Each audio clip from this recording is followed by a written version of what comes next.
It's 2026, and we're sitting here talking about the great meme reset, but we all know when it actually started. It was 10 years ago, 2016. That was the year reality stopped feeling real and started feeling like a fever dream. It was the year of Harambe, the year of the killer clowns, and the last time the internet felt truly, beautifully lawless.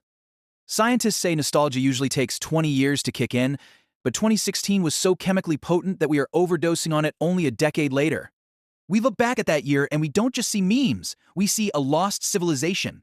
We see a time before the algorithms got too smart, before everything was AI generated, and before the world got so serious. We miss the air horns. We miss the absurdity. Wait, are we really romanticizing a year that everyone hated while it was happening? Didn't we all say 2016 was the worst year ever? We did, and that is exactly why it's so fascinating. We are nostalgic for the chaos because, in hindsight, the chaos felt human. If you want to understand why your brain is obsessed with a decade-old gorilla and water bottle flips, hit that subscribe button. Future you is going to need this reality check. Chapter 1. The Timeline Split. There is a legitimate theory on the internet that the world actually ended in mid-2016, and we have all been living in a simulation ever since.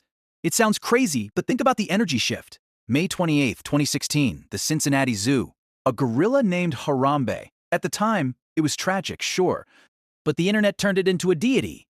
It became the first meme that wasn't just a joke. It was a cultural movement. It was the moment we realized that reality could be bent if enough people posted about it. Looking back from 2026, that feels like the exact moment the timeline split. Everything before that felt analog, predictable. Everything after? Pure glitch. Chapter 2, the last summer of peace. But then, right in the middle of the glitch, we got the eye of the storm. July 2016, Pokemon Go. Do you remember that first week? It remains the closest humanity has ever come to actual world peace. People were zombie walking into traffic, sure, but they were also talking to strangers at 2 a.m. in a park because there was a Vaporeon nearby. It was this brief, magical window where the digital world and the physical world merged perfectly. So we just ignored all the problems because we were catching Pidgeys. Basically, yeah.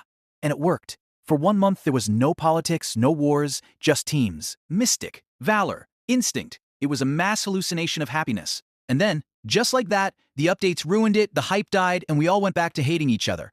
We missed 2016 because it proved that unity was possible, even if it was just over a mobile game. Chapter 3. The MLG Aesthetic. We have to talk about the noise. If you close your eyes and think of 2016 YouTube, what do you hear? You hear air horns. You hear, "Mom, get the camera."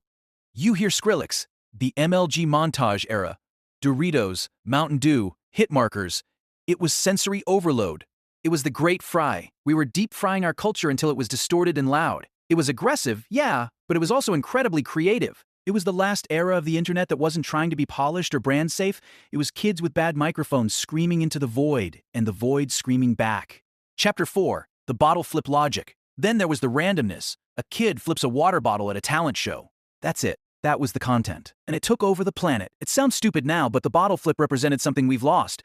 Low-stakes entertainment. Today, everything has to be a story or a statement. Back then, physics was the joke. A mannequin challenge was just people standing still. The dab was just a sneeze motion. It was stupid, but it was our stupid. We weren't trying to monetize everything yet. We were just bored. Chapter 5. The Toxicity Paradox. Okay, we can't gloss over the bad parts. The commentary channels, the roasting, the drama alerts. 2016 was toxic as hell. It was the Wild West of insults. So why do we miss it if everyone was just bullying each other? Because it felt honest. In 2026, everything is censored, filtered, and checked for vibes. Back then, if someone hated you, they made a 20-minute video about it with gameplay footage in the background. It was raw. We miss the toxicity not because we like being mean, but because we miss the lack of filters. We miss the freedom of being an idiot without losing our careers. Chapter 6. The SoundCloud wave. You can't talk about 2016 without the music. This was the year SoundCloud rap exploded. It was lo-fi, blown-out bass, and emotions that didn't make sense. It was the punk rock of our generation. It didn't sound good in a traditional studio sense, but it felt like anxiety sounds. It was the soundtrack to a generation that knew the world was breaking and decided to just turn the volume up until the speakers blew out. Chapter 7. The Clown Panic. Then, just to prove the simulation theory, the clowns showed up. Actual people dressing as killer clowns, standing on the edge of forests. In hindsight, this was mass hysteria. But it perfectly captures the 2016 energy. Fear mixed with absolute absurdity. We weren't terrified in a call the police way. We were terrified in a what season of the show are we in way. It was the year horror bled into reality, and we all just kinda laughed at it. Chapter 8. The Brain Chemistry. So why does a decade-old meme make you want to cry now? It's the reminiscence bump. Psychologists say our brains lock in memories from our late teens and early 20s harder than any other time.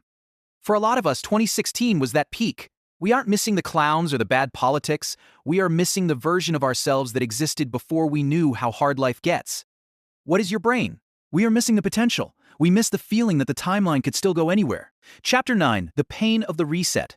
Here in 2026, looking back at the great meme reset, we realize that 2016 was the finale of the old internet. After that, the corporations took over. The algorithms got too good. The randomness died. We missed 2016 because it was the last time the internet felt like a playground instead of a shopping mall. Chapter 10, The Takeaway. But here's the truth. We can't go back. We can't resummon Harambe or delete the updates to Pokemon Go. And honestly, we shouldn't want to. Nostalgia is a liar. It filters out the boredom and the fear and leaves you with the highlight reel. But we can take the energy of 2016, the randomness, the raw creativity, the willingness to be cringe, and bring it into 2026. We don't need a time machine. We just need to stop taking ourselves so damn seriously. So, go flip a water bottle, blast some air horns, break the simulation. Because if we survive 2016, we can survive anything.